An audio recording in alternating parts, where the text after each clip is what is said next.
Pitchfork, who is an absolute monster of a man. He was jailed for life with a recommendation originally of 30 years. And what is unbelievable is the fact that he went and appealed the sentence and it was reduced to 28 years. Now, we've got a lot of different articles up in front of us, which I've been doing quite a bit of research, because the majority of you will have heard who Colin Pitchfork is. He was responsible for the murders of two 15-year-old girls, two kids. But that monster also raped them poor lasses before he murdered them and strangled them. And I'm going to go into the case more details later on. But the purpose of the video is talking about he's been refused parole. Big round of applause for the Parole Board for doing that, because sometimes these type of monsters that do release them, well, they have actually released him previously, and he's recalled back to prison, which I'm going to talk about as well. But what I find fucking absolutely unbelievable about this case is the fact that when he's murdered these two teenage girls, it's been on separate occasions. If he was not stopped and apprehended, he would have went on to become a serial killer, because he would not have stopped. I mean, these killings were a couple of years apart, 2 or 3. I'll go over it in a moment, but there was that much information that I've went through. I've got it all down, so I'm going to read it out, because I hate to think I got anything wrong. But someone like this, who's done 2 murders on 2 separate occasions and been motivated by what he done to them poor lasses, he should have been sentenced to life without parole. He's one of these ones that fits that criteria, never to be released from prison. But like I've mentioned, he got a 30-year minimum tariff, and he appealed the sentence, and they fucking took 2 years off it. Can you believe that? Then they went and released him after 33 years, I believe it was. But the reason why he's been refused parole this time is because he's been, or there was allegations against him, which he was took, I believe, I'm going to go over it again as well. The young inmate, I don't know what the inmate was in for, but a lot of these younger inmates who are vulnerable, some of them aren't bacons as such.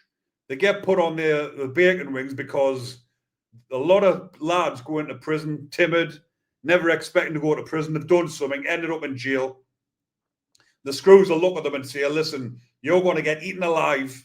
You need to get put on protection. They sometimes tell them at reception, listen, you're not cut out for jail. They put them on protection. So whether or not it was one of them or whether he was a fucking bacon himself, Pitchfork, has been abusing him inside a prison, touching him up, and he actually put complaints in against him.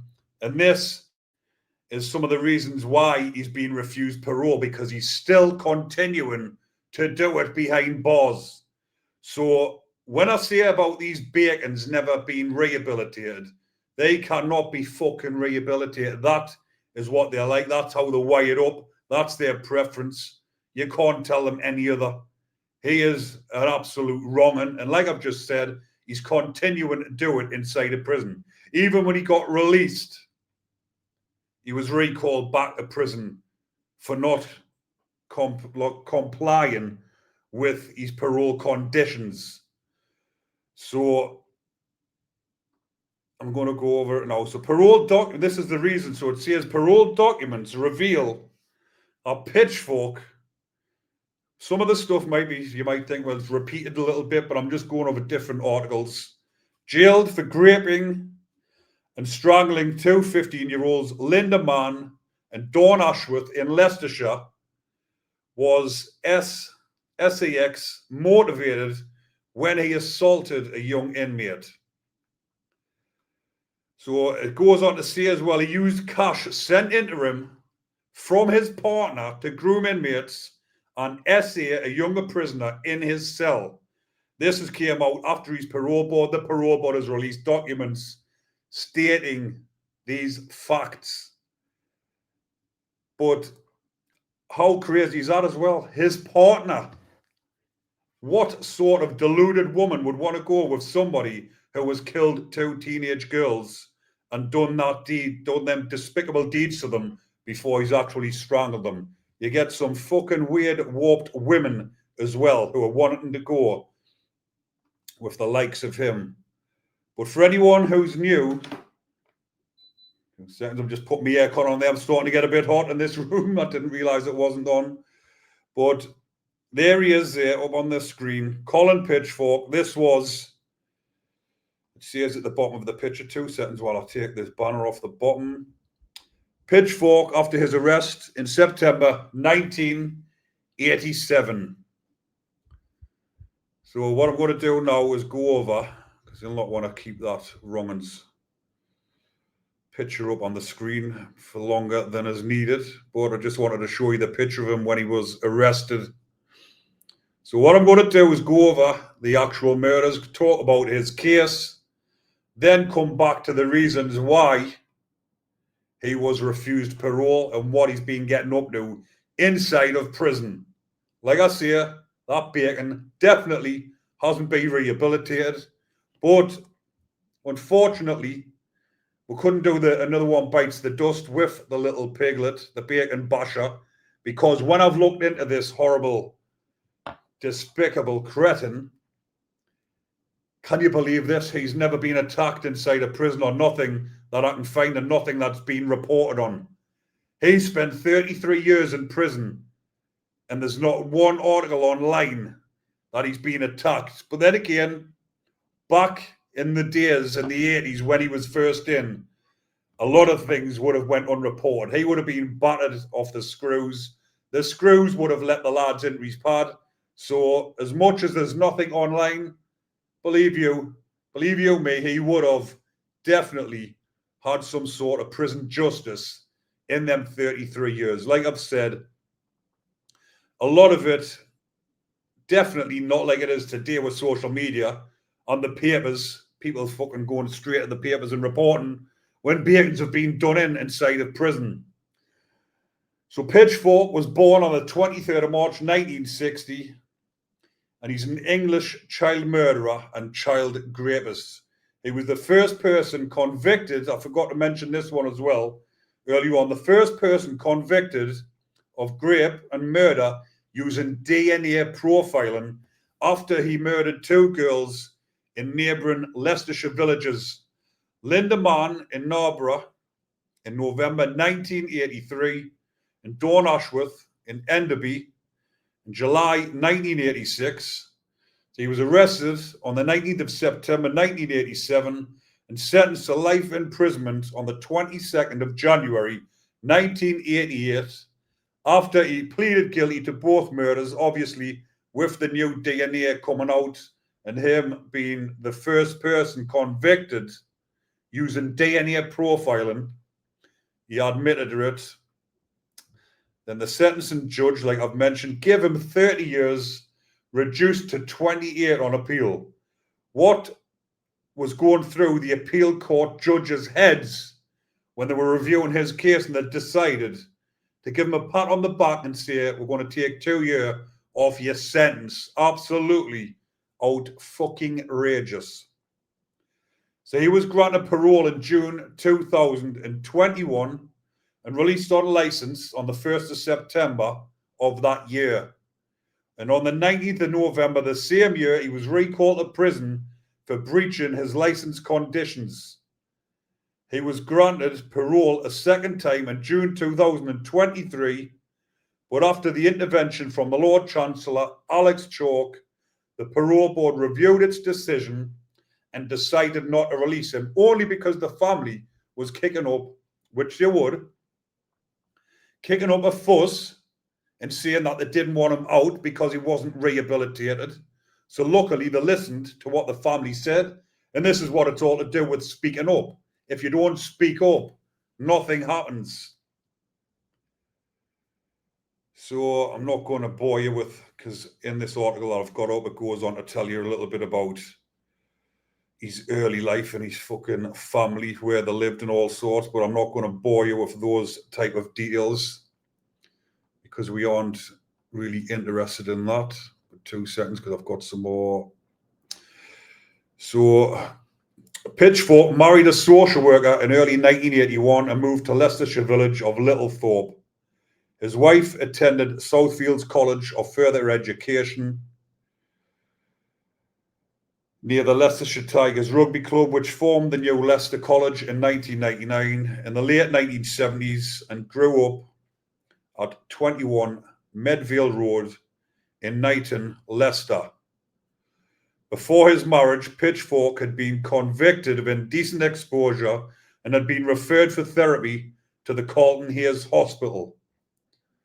So even all back then in the 70s, he's been a wrong'un since a kid.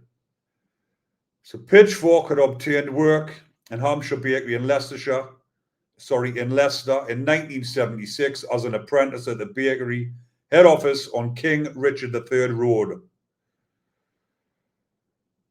It closed in 2011 near the present-day Castlemead Academy. He continued to work there until his arrest for the murders. He became particularly skilled as a sculptor of cake decorations and had hoped to eventually start his own cake decorating business.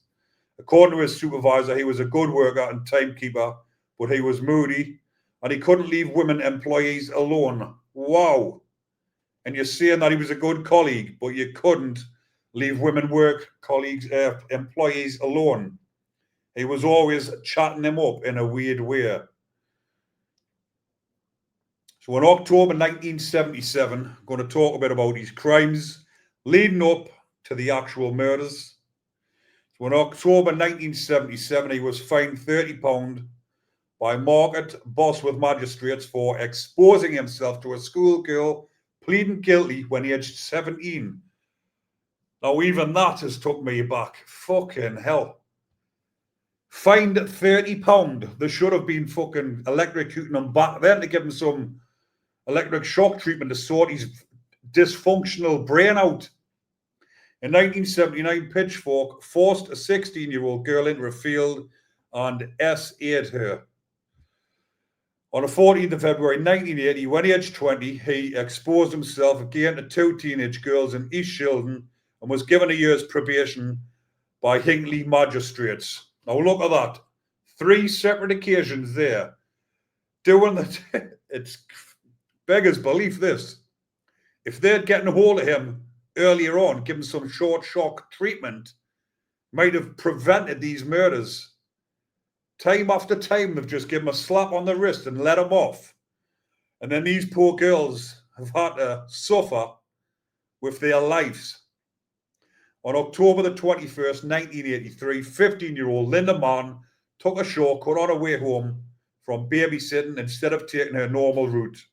She did not return, and her parents and neighbours spent the night searching for her. The next morning, she was found raped and strangled on a deserted footpath known locally as the Black Pad. Using forensic science techniques available at the time, police linked a semen sample taken from her body to a person with type A blood and an enzyme profile that matched only 10% of males. With no other leads or evidence, the case was left open. In October 1985, Pitchfork SA'd another 16-year-old girl, threatening her with a screwdriver and with a knife at her throat. Luckily, she got away. And this is what I'm on about this sick, depraved individual would have went on to become a serial killer. That's if there isn't ones that were never discovered which he'd get his hands on. The Liz Knight was picked up by Pitchfork on a Saturday in June 1986 and driven for 40 minutes from Wigston towards Great Glen. When she grabbed the steering wheel, Pitchfork's demeanour suddenly changed and he decided to drive to her house and not attack her. Pitchfork put his hands on her knee, saying, "I haven't hurt you yet." Pitchfork dropped Knight at her house, asking how about a good night kiss, which she refused. Pitchfork said, I bet you would never accept a lift from a stranger again. Most definitely not. Especially a one that looks like that despicable man. So on the 31st of July 1986, 15-year-old Dawn Ashworth left her home to visit a friend's house. Her parents expected her return at 9:30 p.m. When she failed to do so, they called police to report her missing. 2 days later, her body was found in a wooded area near a footpath called 10-Pound Lane. She had been beaten, savagely raped and strangled. The modus operandi matched that of the first attack, and semen samples revealed the same individual. Both girls had attended Brockington High School. Dawn's mother worked at the Next Pick in Enderby. George Davies offered a £10,000 reward. An initial suspect was Richard Buckland, a local 17-year-old with learning difficulties, who, while innocent of both murders, revealed knowledge of Ashworth's body and admitted to the Ashworth crime under questioning, denying the first murder. How tragic for that lad with learning difficulties, obviously at the time, they were probably trying to pin it on him as well, looking to try and get a quick resolution to these awful murders. So according to 1988 news reports, one of Pitchfork's colleagues at the bakery, 23-year-old Ian Kelly, who lived outside the area under investigation, was overheard in a Leicester pub discussing how he had provided a blood sample on Pitchfork's behalf by using a fake passport to masquerade as Pitchfork. He had agreed to do this in exchange for £200 and took the test on the 29th of January 1987. Now, anyone that's doing that and saying to the work colleagues, can you do a DNA sample for us? Come on, it doesn't take a genius to work out that he's just done these deeds to these 2 young lasses. So the conversation during the lunchtime of Saturday, the 1st of August 1987, was overheard by other bakery colleagues, and 28-year-old Jackie Foggin of Flenkley, she reported it to the police, but not until the 18th of September. This vital tip-off was later credited with enabling Pitchfork's capture. Pitchfork had told Kelly that he wanted to avoid being harassed by police because of his prior convictions for indecent exposure. Kelly was arrested at 31 Stewart Street in Leicester on Friday the 18th of September, and later receiving 18 months. On Saturday, 19th of September 1987, Pitchfork was arrested at 32 Herborn Close in Littlethorpe by Detective Inspector Mick Thomas. Pitchfork's wife tried to attack him when he told her that he had killed 2 girls. During questioning, Pitchfork admitted to exposing himself to more than 1,000 women, a compulsion that began in his early teens.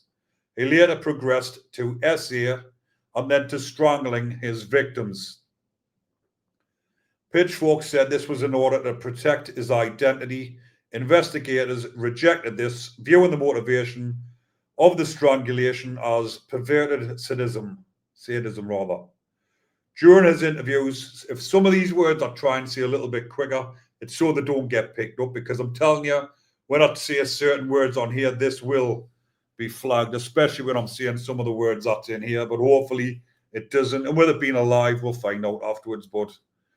So during his interviews with the police, he admitted his crimes, but lied about the level and nature of the violence he had inflicted on his victims. At his trial at Leicester Crown Court in January 1988, Pitchfork pleaded guilty to those crimes. I'm not going to keep saying it. In addition to the SA of the 2 other girls and conspiring to pervert the course of justice. In January 1988, he was sentenced. Sorry, wait there, because I've just lost that off. In 1988, he was sentenced to life imprisonment for the 2 murders and 10 years for the victims, raping the victims. He was also sentenced, because I've just lost that off, So he was sentenced with an additional 10 years on top for raping the two girls as well. What an horrible, horrible piece of, you know what I want to say, but got to be careful, like I've just said.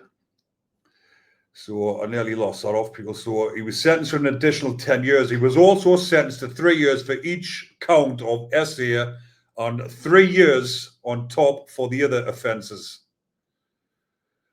Those sentences, believe it or not, were to run concurrently. They should have all been consecutively. Concurrently means they'll just run alongside it. Concurrently would have meant the wall have all tallied up together. Then it would have been a much longer sentence. A psychiatric report prepared for the court described Pitchfork as possessing psychopathic personality disorder, accompanied with serious psychosexual pathology. The Lord Chief Justice at the time of his sentencing said, "From the point of view of the safety of the public, I doubt he should ever be released." So why, if they're saying that at his sentencing, the Chief Justice, he was then given 2 years off his sentence when it went up for a reduction on his appeal against the sentence? Is absolutely fucking outrageous. So on the 18th of March 1988, George Davies would give Jackie Fogan a cheque for 10 grand at the next head of office in Enderby. Obviously, that was the reward for that. So his parole reviews, he actually went up for parole in 2016. So on the 22nd of April 2016, the Parole Board heard Pitchfork's case for early release on parole. He was presented evidence of his improved character, noting that Pitchfork had furthered his education to degree level and had become expert at the transcription of printed music into Braille for the benefit of blind people. The families of victims Lynda Mann and Dawn Ashworth opposed his release on parole. And on the 29th of April 2016, the board announced that Pitchfork's application for release on licence had been refused. Thank fuck for that. But recommended that he move to an open prison.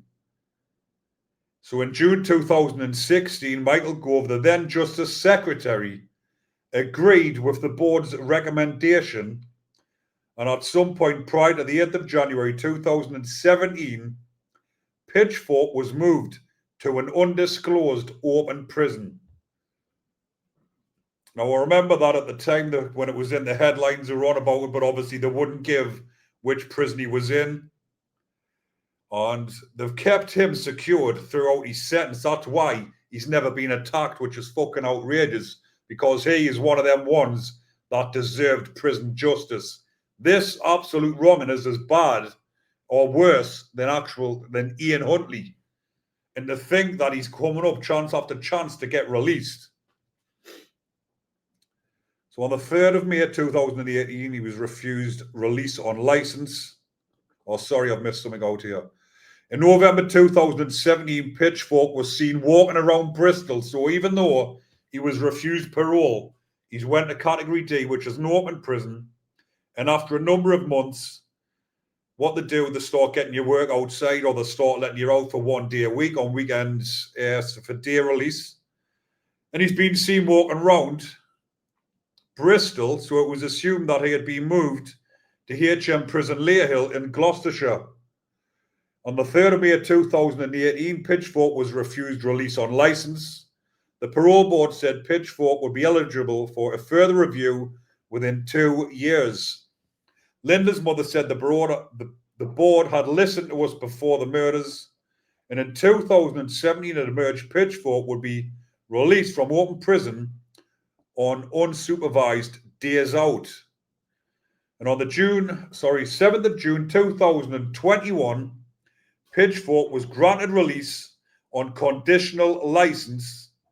The Secretary of State for Justice, Robert Buckland, applied for a review of the decision under the terms of the Parole Board's reconsideration mechanism introduced in 2019, and Pitchfork remained in custody pending the outcome. On the 13th of July 2021, it was reported that the review had been refused and that Pitchfork would therefore be released. So he was then released on the 1st of September 2021. But luckily, he wasn't out there long, because I bet any money that if he hadn't been recalled, there would be more victims and there would be more murders. Because like I've said, his offending behaviour and his pattern of offending and going to the depravity and committing them type of murders, if he hadn't been caught at the time, he would have went on to do loads more of these murders. In November 2021, Pitchfork was recalled to prison for breaching his licence conditions by approaching young women while he walks out from his hostel. So he hadn't even gotten out of his hostel. He got released in September. He's recalled in November. Luckily, he's in his fucking hostel and he's out approaching young women. He couldn't even wait. Luckily, it was when he was in the hostel and he was getting supervised and people knew who he was, and they probably had people following him to see what he was up to. His second victim's mother, Barbara Ashworth, told BBC News that she was pleased he's been put away and women and girls are safe and protected from him now. There are complaints that the Parole Board was insufficiently cautious in allowing Pitchfork's release. Justice Secretary Dominic Robb promised a Parole Board review. David Baker, a former police detective who helped capture Pitchfork, believes Pitchfork could deceive the Parole Board and pretend it was safe to release him. Baker maintains Pitchfork is a psychopath and it will never be safe to release him. And I agree on that. He should never be released. They shouldn't have even considered him in the first place, because like I've just said, he's an absolute monster of a man. And he will be out to get more victims. So keep the fucking wrong'un inside of prison.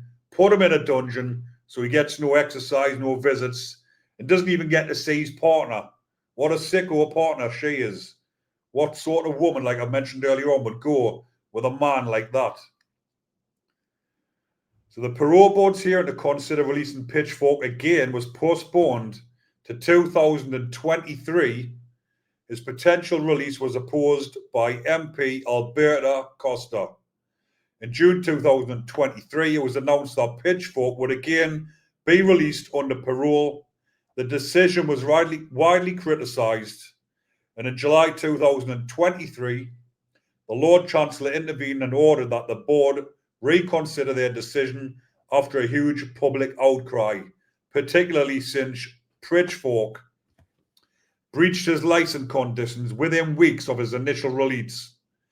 Pitchfork's new parole hearing took place on the 2nd and 3rd of October 2023, and in December 2023, the parole was denied, meaning that Pitchfork would remain in prison. And in 2023, Pitchfork challenged the Parole Board's decision on procedural grounds, and in February 2024, the board agreed to reschedule another hearing before a different panel to consider his potential release. And on the 16th of May 2024, the Parole Board chair, Caroline Corby, reversed an earlier decision that Pitchfork's parole hearing should be held behind closed doors. The next hearing was broadcast due to public interest. There will be a preliminary hearing behind closed doors to address practical matters. And this is what takes us up to the present time, where he has just been refused parole again. Like I mentioned at the beginning, and I'm going to go into the reasons why, because there is another article to go over. There is a lot of information on here, so hopefully you are bearing with it until I finish reading out these articles. Then I'll do a little bit more interacting, or do some interacting rather, with the subscribers. So the Parole Board has actually released the reasons why. So Pitchfork, right, I'm just going to go over this one here because this is what the Parole Board has released. He was denied parole last month. Now a parole panel has revealed Pitchfork said to be sent additional funds from his partner, groomed and assaulted a young fellow prisoner in his cell. So not only is he continuing to do it when he's in a hostel, he's been recalled to prison and he's straight back at it. He's saying he can't get at the young girls, so he's going to get at the younger inmates. And in this parole report that they've actually released, it says his motivation in befriending this prisoner on the wing and providing him with assistance and canteen items was for his own gratification. So Pitchfork's actually now 65-year-old and he's still at it. And this is why when I do videos on these type of wrong'uns, I go on to tell you that they cannot be cured. They cannot be cured from being absolute wrong'uns. That's their preference. That's what they're always going to do. So keep them in fucking prison and don't give them suspended sentences. 2 seconds while I find this the document and go through it. So in the redacted document revealed he used cash from his prison job as a listener and money sent to him from his partner. It states it is clear from the evidence that Mr. Pitchfork, I wouldn't give his title, Mr. fucking Wrong'un, was spending a considerable amount of his own money on items for younger prisoners, which placed him in breach of prison rules. He was also in a position of power because he was well paid as an insider, and in addition, he regularly received additional funds sent to him by his partner. This meant he was wealthy compared to most of the prisoners. The wrong'un had not disclosed a letter written in another language to a convicted, much younger prisoner, convicted ex-offender, which the prison offender manager would have expected, and which raised questions for professionals. Pitchfork, who admitted to having exposed himself to more than 1,000 girls and women, or he was the first man convicted using that DNA. I mentioned that before. So that absolute fucking wrong'un has been doing that to the other prisoners, whether or not these other younger prisoners are bacons or not. What he's doing inside a prison, he has not reformed. He will never change. And if he ever gets released, it's putting young girls at risk. Now, he's 65-year-old now, and age doesn't matter for these type of offenders for prison justice. Sidney Cook is in his 90s, I believe. I've done a video on him, and he was savagely attacked inside of HMP Wakefield, nearly losing his life. So I typed it into Google, saying, has Pitchfork been attacked in prison? And it says, Pitchfork has not been physically attacked in prison, but he was subject of an allegation that he essayed a fellow inmate. So there's nothing on there. Unfortunately, as much as I would love to have brought you some fucking poetic justice or prison justice, that he had been attacked inside a prison, unfortunately, he had not. Right, people, there we go. Thank you very much for watching. Enjoy the rest of your week. Stay safe.